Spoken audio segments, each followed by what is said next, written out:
Good day, folks. This is video number 19 for the 3D Experience CATIA's generative shape design application.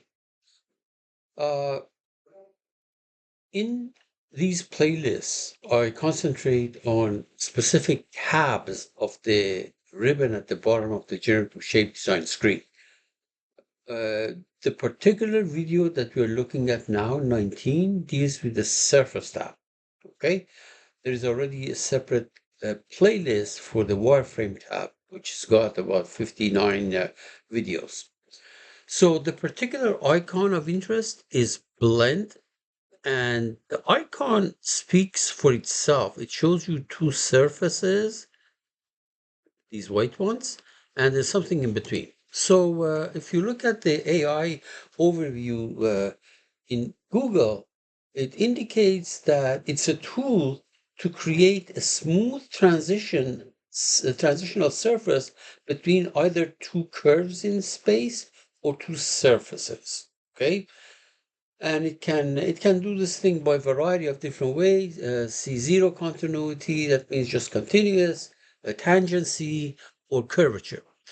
Now, the AI refers to CATIA v5, but I want to remind you that buried in 3D Experience platform is the 3D Experience CATIA, which is really CATIA v6, very close to CATIA v5, except for icons and some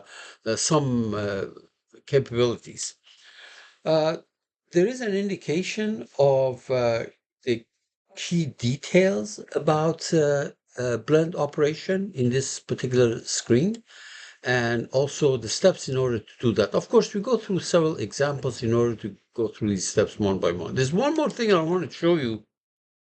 When on surface, it looks like multi-section surface and blend more or less do the same thing. And the answer is, in general, no. But in simple cases, they may look as if the same thing is happening, or actually the same thing may be happening. But in general, these are two different operations.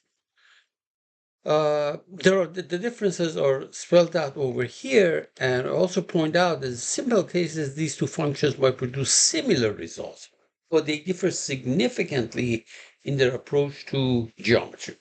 Okay, now, when you're in the generative shape design application, the bottom of the screen, the ribbon looks like this, and there's a surface tab here.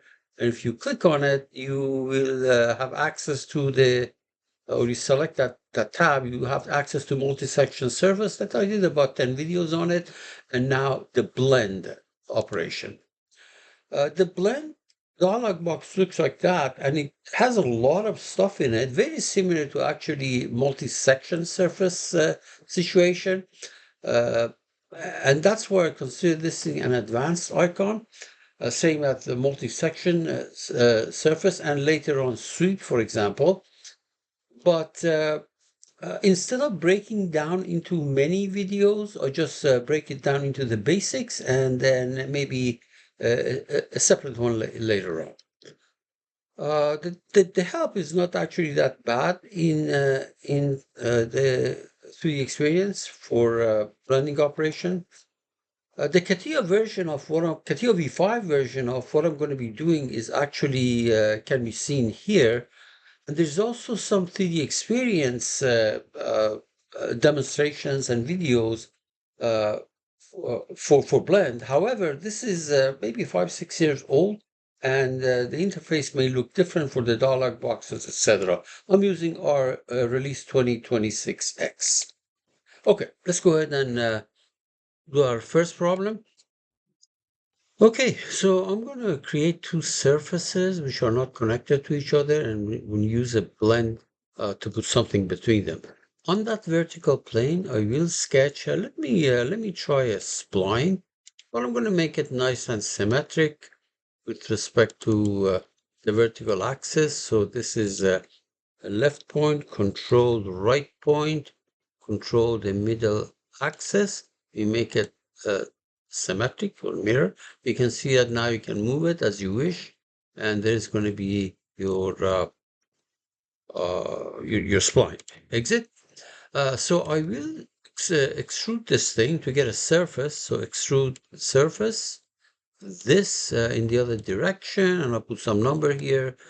Let me make this thing, for example, I don't know, 100 millimeters. See how it looks like. Dimensions don't matter here, but okay, good. As a matter of fact, let me change my units here. So we go to preferences and change my length unit to millimeters, sorry.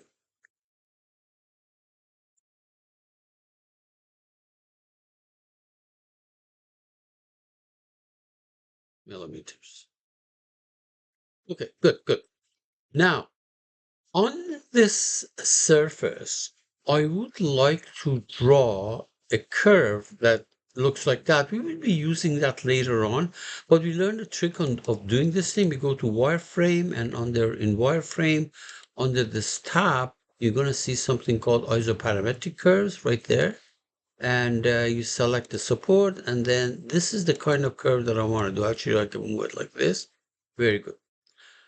Now, I could have drawn a vertical plane and then found the intersection of that surface with that vertical plane, but this isoparametric curve is fairly useful. Now, on the horizontal plane, I will draw another line, maybe like this. Okay. Now, once again, I'll make it symmetric. So this left, this control right, control middle axis, make it symmetric, and exit. Okay, let me actually move this thing a little bit down, further down. Okay, and then extrude this. We go to surface, we extrude that in the direction X. Yep, and let me make it, we see now. Sure, why not? That's good. Okay, good. So we have two open profiles. These are two surfaces, although I use spline and a line swept, but it could have been any, it can be any surface. Now we go to the blend tab. See the blend? Dialog box opens up. I'm not going to worry about this curve now. As a matter of fact, so that it doesn't distract you, I will actually hide that, so I won't distract you. Good. First curve. I will select this edge.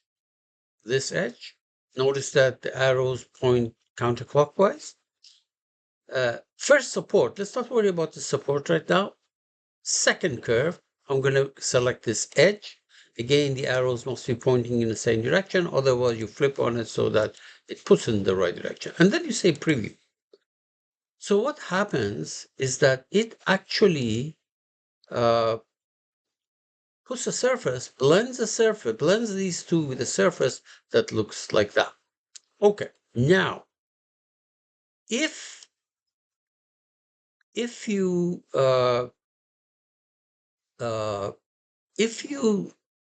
for the first curve, remember up there, if you also select the support, first support this, and for the second curve, you use a second support, this flat plane, and now say preview. What happens, that surface, which was only connecting the two edges, the two surfaces, now actually becomes tangent to that top support and the bottom support, if that is what you want. Now, incidentally, notice that when I did this, then this continuity shows up, this tab shows up. If I say, for example, right now it says tangent because I selected support, but if I didn't want it, I can change this thing to point, preview, it's no longer tangent. Or for the second, second continuity, if I say point, preview becomes the original surface that I have. Okay. Now, but I do want to put this thing back on. I want to put it back on tangency. You can also put it on curvature continuity. That means second derivative is going to be continuous, essentially. Curvature is continuous. However, the surface will change, as you can see. Okay, this was for the first one, and you can do it for the second one. It's going to be different. surface. Let me put it back to tangency.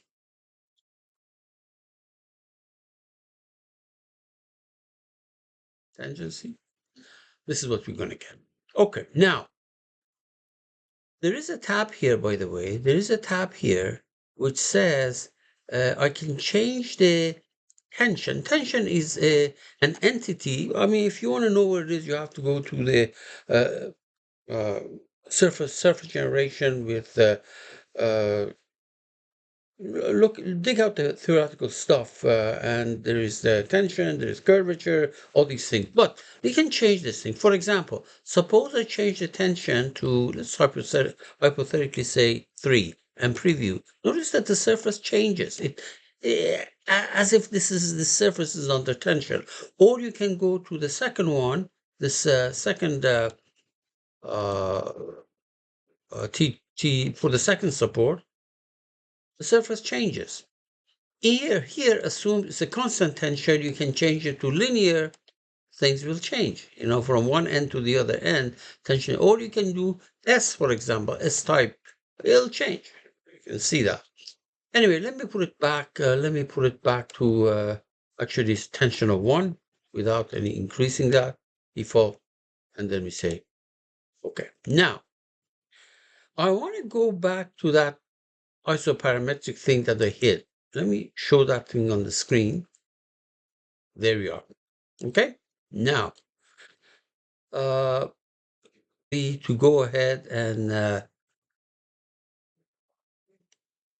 it's easier for me to go ahead and basically forget about this and do another one. Let me delete this, or I can hide it or delete it. I'm going to delete it. There, you're back here. My isoparametric curve is still there. Okay, let me create another blend. For the first curve, I select this curve, isoparametric curve that's sitting on top of that surface. See that? Select this. For the second one, second curve, I select the edge of that bottom flat piece. Notice that the arrows are pointing in the right direction, same direction, that's good news. And I say preview, and I get that. The problem is that these, although it created that blend between the two surfaces, the two curves, one of them the edge, straight edge, the other one that isoparametric curve, these extra pieces are still there. Now, if you want to get rid of these, for example, for the support of the first one, you select the top face, top surface, and notice that it allows you to trim the first support.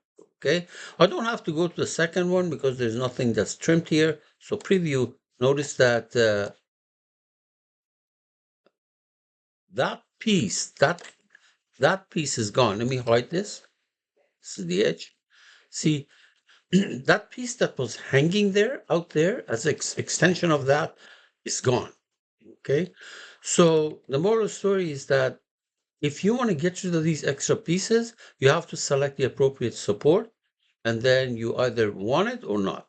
Now, if you want point, for example, you can go to point. There we are. And if I say OK, notice that that extra piece is gone. So the same ideas about point, tangency, and curvature applies to these things. And then I'm going to go to my next example. Next, I'm going to use the blend operation for two closed profiles. Okay, so the first thing is create a plane which is, let's say, 100 millimeter away from that. And I'm going to draw my sketches on these. So let's say on this one, uh, I'm going to draw a rectangle. So I'll make a centered rectangle. It's easier to handle that. Exit. So there is my rectangle in the back. Okay. And then I'm going to do on this one, I will draw something that is not quite a rectangle, but it looks like it's called elongated hole. So it looks like this. All right. Exit. Okay, good. Now, what I want to do is to create a blend between these two profiles. So we go to surfaces on the blend, and for the first curve, I will use this rectangle. Don't worry about the support. I don't have a support here. For the second curve, I use this one. Okay, so let's look at what's going on here. All right. So you notice a couple of things before I say preview. The closing point for this back rectangle is that location. It's going counterclockwise. And the closing point for this front elongated hole is this bottom point and going counterclockwise. Now, this might cause a problem. It may give you a surface, but it will be distorted. So let's go ahead and actually check the preview. It won't do that. Okay. It's going to be a very distorted, in some cases, it may give you a surface, but it's kind of distorted. In this case, you won't do it. So I can't do it. So what I need to do, what I can do is go to the closing point. The closing point. First closing point is this one.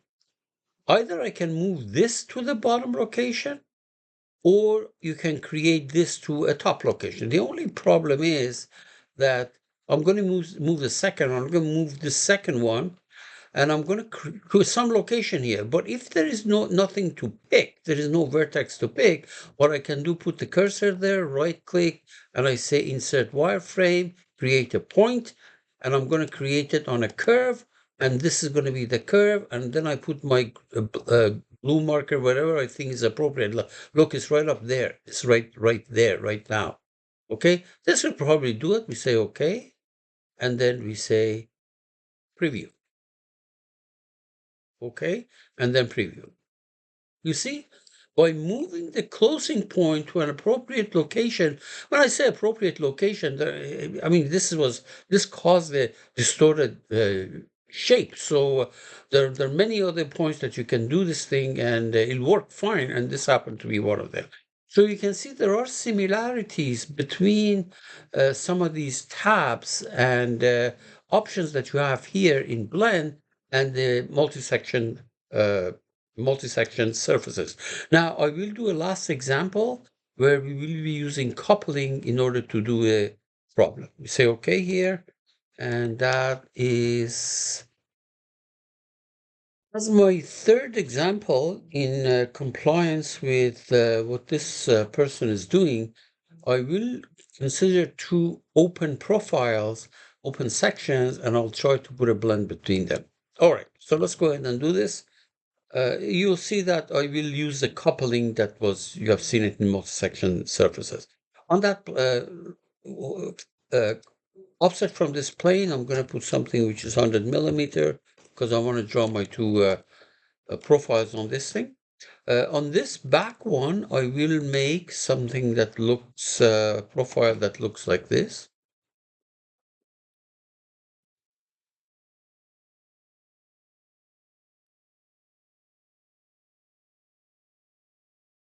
I'm not really making any particular efforts in order to make things symmetric, but it just happens that this is, by the way, it's not symmetric. You can see that if I grab this thing, it will not move symmetrically. That's okay. That's really not the point of this.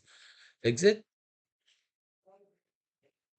On this plane, I will draw another sketch, which is an inverted C. Maybe it looks like this. Again, no particular attempt to make it symmetric, but you can if you want to. Okay, exit. So I have two profiles here. They're both open. I go to blend, and for the first profile, I select this. Notice that the arrow goes counterclockwise. For this one, I select that, also going counterclockwise, and preview. And then we say OK.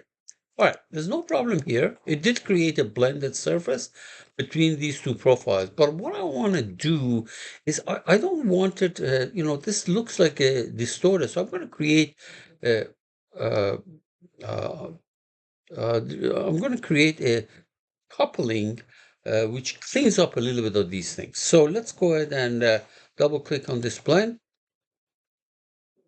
All right. And under the coupling, coupling right here. Right now, there's none. By the way, you can do all kinds of things, but right now I use ratio. It really doesn't matter. There are all these options that can be checked at, and they're very similar, except for this last one that we didn't have it in multi-section surfaces. Very similar to what you see there. But no, I'm going to just do straightforward coupling. So what I want to do is couple between this point, and let me move this thing out of the way, and that point. Okay. If I say preview, notice that it cleaned up this piece, and I can do another one, for example, between this point. If I want this point to go to that location, preview, you see, it cleaned it up. Let's see the other side. We can do also clean up on these sides. For example, I can select this and send it to that, and another one from here and send it to this and preview, and then say okay. So by creating coupling, you can clean up some of these extra pieces that show up as surfaces because of the fact that you're doing uh, what is it called, ratio, using the ratio option. Incidentally, if you go here and change from ratio to something else, let me go to coupling here. Let's see how it looks like. This is a ratio. Let's try, for example, tangency. Remember, tangency means tangent discontinuity. It, basically it connects points that are their discontinuity in tangency didn't make any difference because these are the points of tangent discontinuity. Let's try another one. Maybe tangency and then curvature. Didn't make any difference. Let's try vertices. The only thing is that we don't have enough equal vertices. Let's see how this thing works. Oh, but it's okay. It'll work too. And finally, spine. Yeah, so this one is not going to work. Not all of these may be working depending on what you're trying to do. All right, folks? So that takes care of our last segment for the blend operation. Good luck.